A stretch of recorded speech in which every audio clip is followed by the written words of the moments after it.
But yeah, these guys are from arid and semi-arid regions.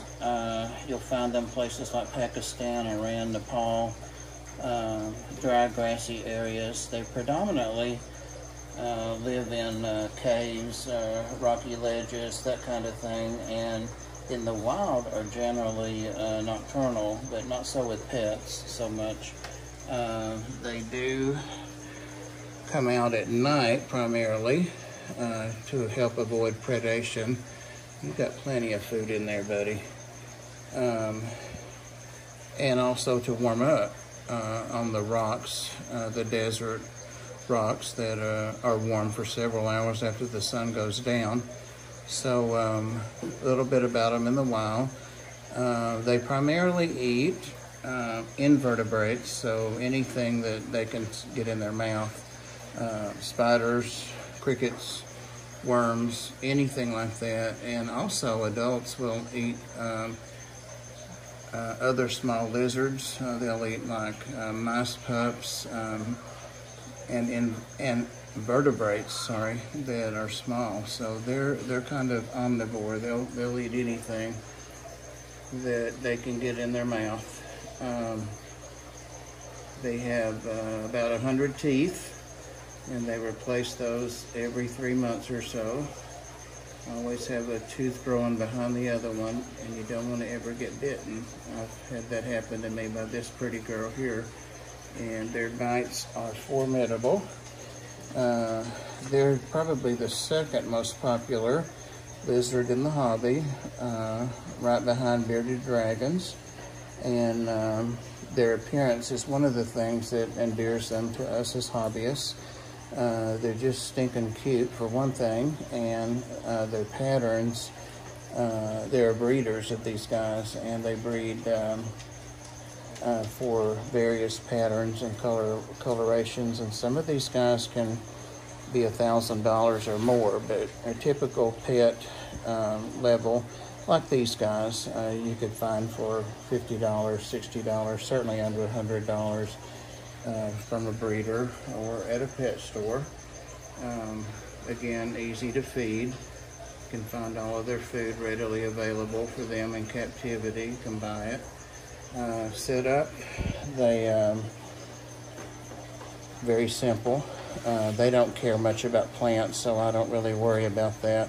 What they do like to have is a place to get warm and a place to kind of cool off and hide out. So you'll notice that each one of them has a cave or a place they can go in to hide, and I've situated those enclosures so that they actually sit partly on their heat pads. I heat these guys from pads underneath them, which is the most natural way. It would be radiant heat coming up from rocks.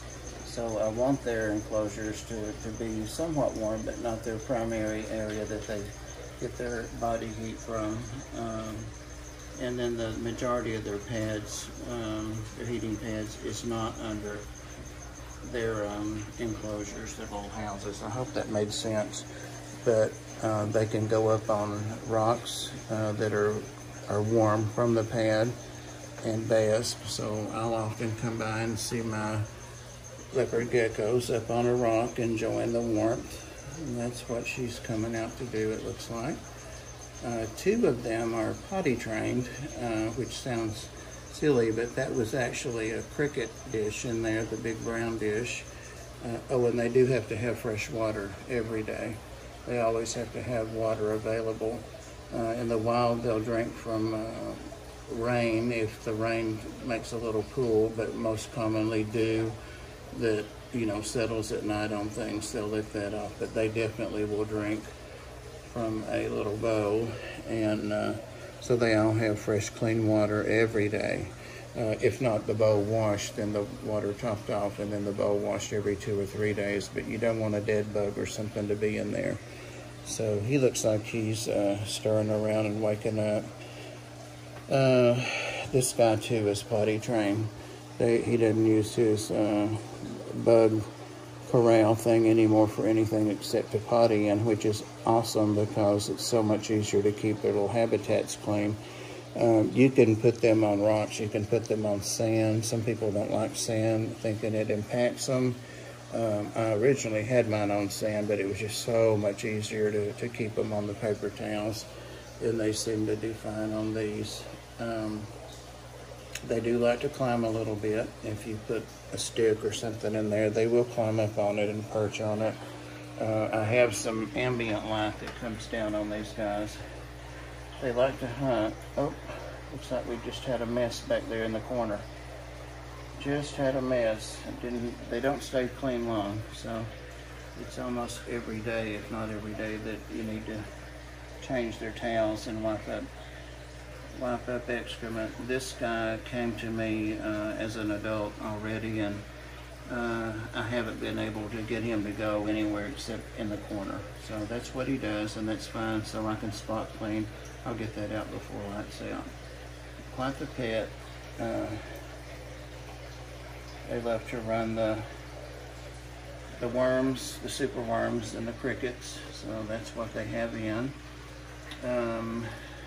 That's the primary source of their diets. They get females. They wonder why I'm sitting here watching them and flashing the camera, I guess. They are dimorphic, and that you can sex the males from the females, and that's done when they're primarily adults. Some people guess and look at the body size and that kind of thing, but the real way to sex these guys is to look at their underside and flip them over, and they don't want that, so be careful, wear gloves, be cautious, they'll bite.